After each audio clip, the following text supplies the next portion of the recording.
আজ বানাচ্ছি দেশি মুরগি আর হাঁসের ডিম দিয়ে ডিম সর্ষে। প্রথমে ডিমগুলোকে সেদ্ধ করে মাঝখান দিয়ে কেটে নিচ্ছি। তারপর কড়াইতে সর্ষের তেল দিয়ে এর মধ্যে দিয়ে দিচ্ছি কালো জিরে। তারপর একটা মিডিয়াম সাইজের পেঁয়াজকে কুচি করে এর মধ্যে ভালো করে ভেজে নিতে হবে। পেঁয়াজটা ভাজা হয়ে গেলে এর মধ্যে দিয়ে দিচ্ছি সর্ষে বাটা। সর্ষেটাকে আমি সামান্য লবণ, সামান্য হলুদ আর একটা কাঁচা লঙ্কা দিয়ে বেটে নিয়েছি। আর সাথে দিয়ে দিচ্ছি আবার স্বাদ মতো লবণ আর চিনি দিয়ে সর্ষেটাকে কষিয়ে নিচ্ছি।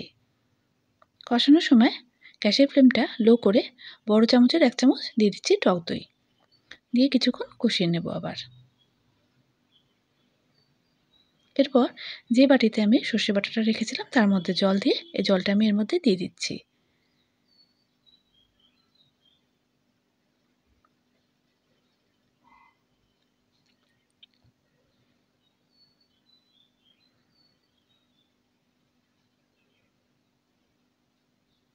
জলটা শুকিয়ে গেলে আবার কষিয়ে নিয়ে আবার এর মধ্যে আমি কিছুটা গরম জল দিয়ে দেব।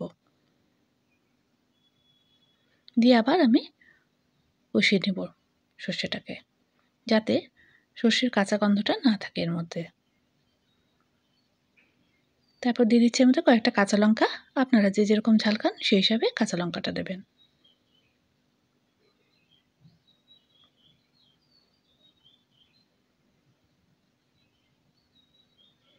তারপর আমি আবার কিছুটা গরম জল দিয়ে দিচ্ছি। জলটা ফুটে উঠলে এর মধ্যে সেদ্ধ করা ডিমটা দিয়ে দিচ্ছি। আর মশলাটা এর মধ্যে উপর দিয়ে দিচ্ছি, যাতে ডিমের ভেতরে মশলাটা ঢুকে যায়।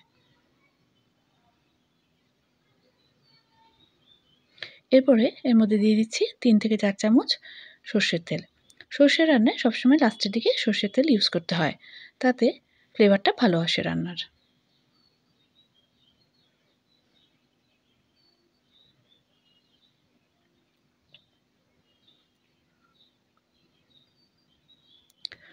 জলটা শুকিয়ে গেলে রান্না থেকে তেল ছাড়তে শুরু করলে গ্যাসটা বন্ধ করে দিচ্ছি আর উপর দিয়ে দিচ্ছি ধনেপাতা।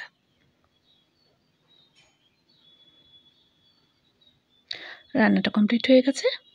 রান্নাটা কেমন লাগলো অবশ্যই কমেন্টস করে জানাবেন। আর আমার চ্যানেলটাকে লাইক আর শেয়ার করতে ভুলবেন না প্লিজ।